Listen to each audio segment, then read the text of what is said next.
I have a young boy and a young daughter who are, live in the cloud. And my son's girlfriend presently is in India doing an advanced course in yoga or something.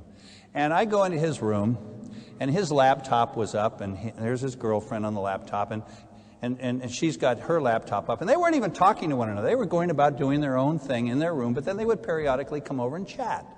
And then they would go back to what they were doing.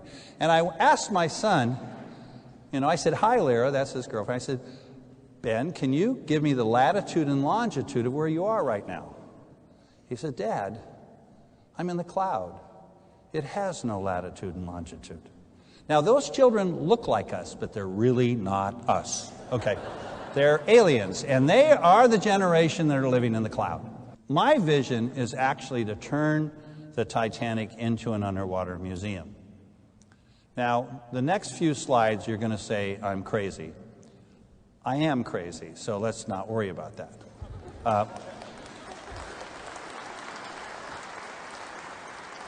I'm applying for a permit to clean and paint the Titanic. Okay, how am I going to do that?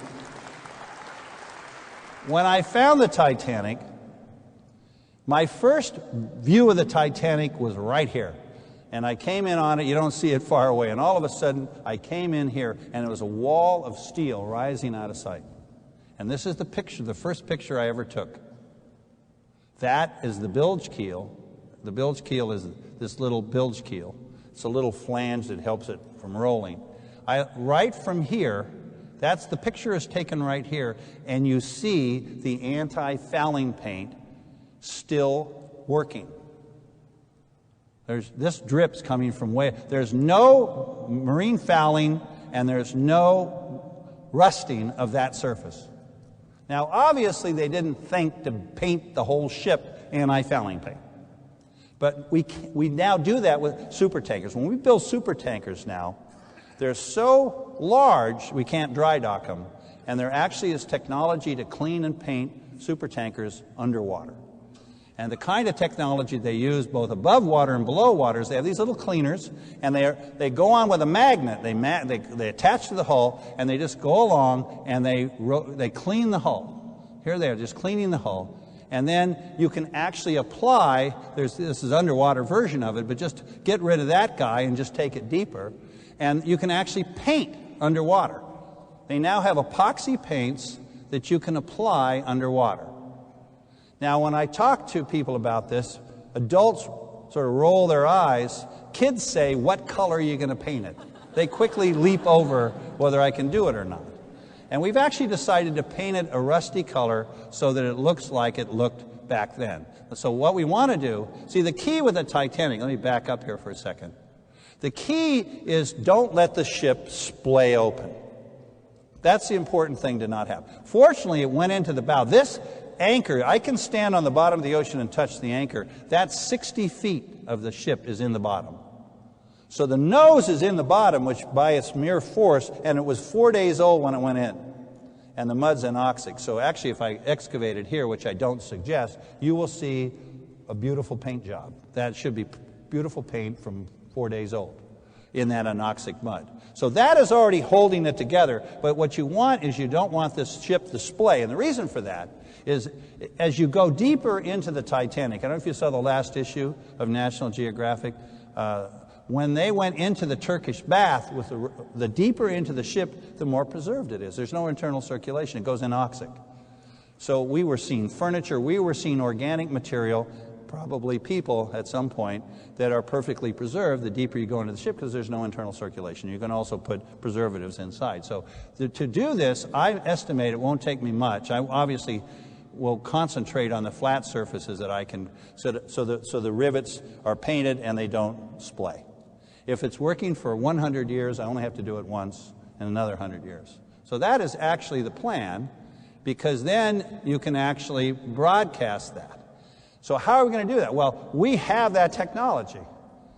As you know, our program down at the lower campus is to explore the world's oceans with these highly advanced robotic technologies.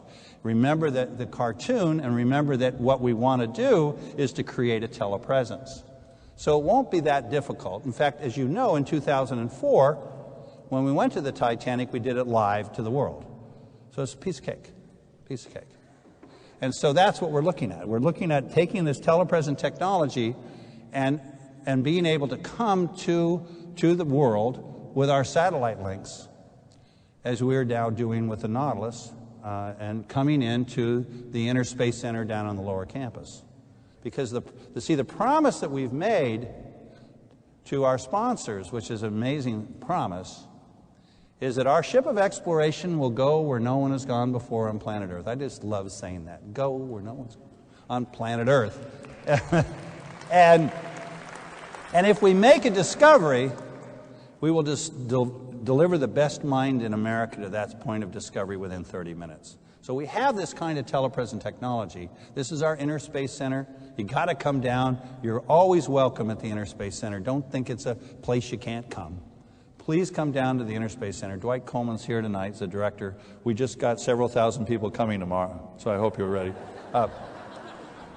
But come, we have actually the Okeanos Explorers exploring right now, the other ship of exploration. The Nautilus will be back in the field exploring in July and August and September, so please come and say hello. We really love to have visitors come in and see what we're doing, because this, to me, is the future of telepresence, actually creating underwater museums. There's more history in the deep sea than all the museums of the world combined, and we're a global leader in the development of this technology. And this is what when we were doing it live in 2004 down the street at Mystic Aquarium, we were able to bring people in and actually do that kind of exploration. So this is not crazy. In fact, if you get a chance, I have to put in this plug, take a dive on I-95. We just opened a wonderful exhibit center down at Mystic at the new Ocean Exploration Center. It's the largest tourist attraction in Connecticut, third largest in the state in New England, and we showcase our work from URI and the university at the Inner Space Center. It's a beautiful exhibit that just opened on the Titanic. That's cold to touch. It's beautifully done, and so we'll hope that you'll see that we can do this kind of exploration, and it has a wonderful theater to highlight URI's exploration program starting in July. So please come and have fun. So thank you, and let's surface and bring up the lights, and I think we have some questions coming my way.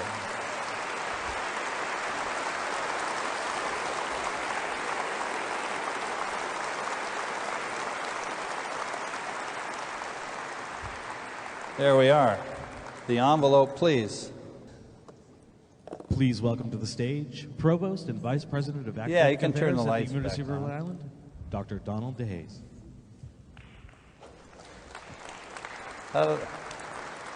Great job, Bob. Thank you, sir. My boss. Yes, there you go. You really believe that I'm his boss? He is, actually. Hey, Bob, this is great. This is wonderful. Thank you all for being here. And with about 2,000 or 3,000 people in the audience, we thought if we asked you to raise your hands... Yes, turn on the lights. Can you guys turn on the lights? We might have some chaos. So what we have, people have been texting messages throughout Bob's presentation. And we have Bob's PhD students. Oh, my God, they're going to get revenge. Sifting through the questions. Uh-oh. And I'm going to pick a few of these. You can't get to look at the questions. This is unfair. I've already graduated them. Question number 1. All right. Professor Ballard, what is the greatest sunken ship yet to be discovered?